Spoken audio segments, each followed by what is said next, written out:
Hi, welcome to accounting. Today we're going to talk about what happens when a customer's account becomes uncollectible and then what happens after you write them off if they actually pay you. So we have here Bob Smith cannot pay his balance of $2,000. We will assume that the company is not using the direct write-off method since it's not GAAP and that they will be using the allowance method. So the first thing we want to do is we want to actually credit Bob Smith and his accounts receivable account. So we're going to need to credit that account because if we think about it, somewhere there's a little T account under accounts receivable subsidiary ledger with Bob Smith's name on it. And there is $2,000 in that T account. So we need to credit the account to bring it to zero because if he cannot pay us, if he is not going to pay us our balance, we want to make sure the account reflects zero because that's its net realizable value, what we're actually going to get from Bob. What we want to debit is the allowance account, the allowance for uncollectible or doubtful accounts. Is going to be our debit because this account normally has a credit balance, and what we do when we put in the placeholder or we estimate the allowance for uncollectible accounts is we just kind of set it in there until we figure out who it is, who's the deadbeat that's not going to pay us. So we're going to take it out of that temporary placeholder account and we're actually going to credit accounts receivable /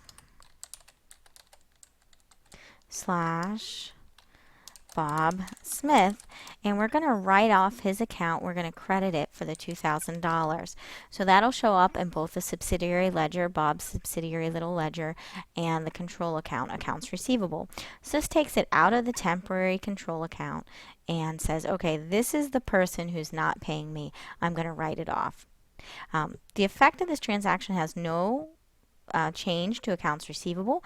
It really just changes that subsidiary ledger, and the allowance account will also go down, so net realizable value for accounts receivable will stay the same. And we can look at that. Let's just change this to accounts receivable, and we'll say that accounts receivable had $50,000 in it. We'll put some commas in so that we can see a little more clearly. So we'll put some commas in. So it had $50,000 and we had an allowance account. Let me just make an allowance T right here. So we have an allowance account. I'm making the T. I'm going to abbreviate allowance for UCA, uncollectible accounts. And that has a normal credit balance. Let's just put 10,000 in there. See, that's 1,000. Let's put in 10,000.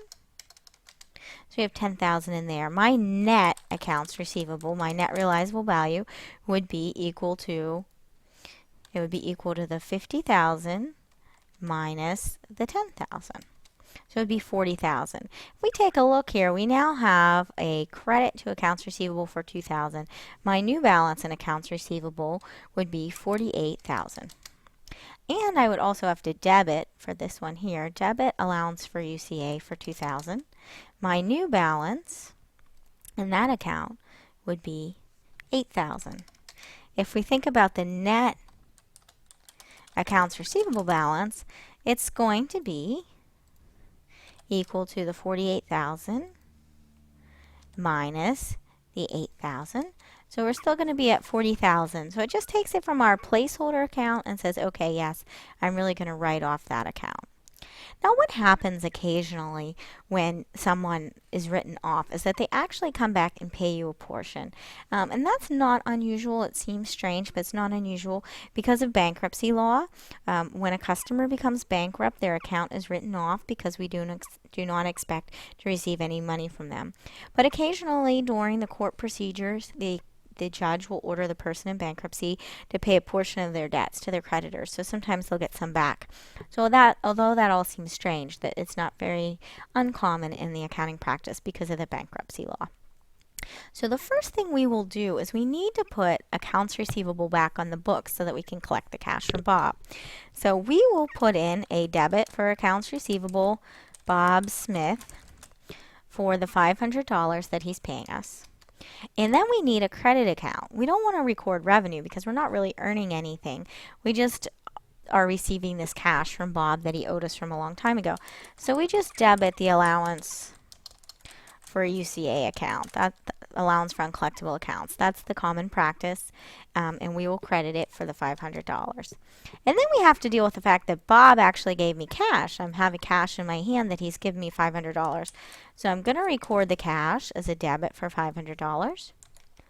And then I'm going to record a credit to my accounts receivable Bob Smith to show that he made me a payment for $500. So first we put the accounts receivable back on the book, and then we relieve it against the cash that Bob is giving us. And that is the procedure for writing off a customer's account and for receiving cash after an account has previously been written off. I hope this aids in your learning of accounting today, and have a great day.